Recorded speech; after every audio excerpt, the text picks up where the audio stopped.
শনিবার শনিবারকে ইংলিশে বলে স্যাটারডে। রবিবার রবিবারকে ইংলিশে বলে সানডে। সোমবার সোমবারকে ইংলিশে বলে মানডে।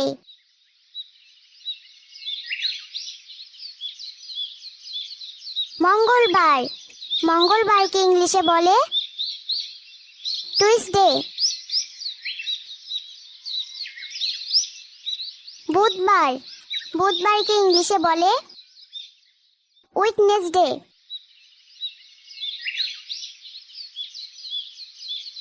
বৃহস্পতিবার বৃহস্পতিবারকে ইংলিশে বলে থার্সডে।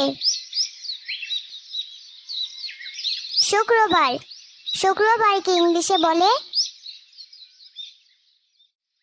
ফ্রাইডে।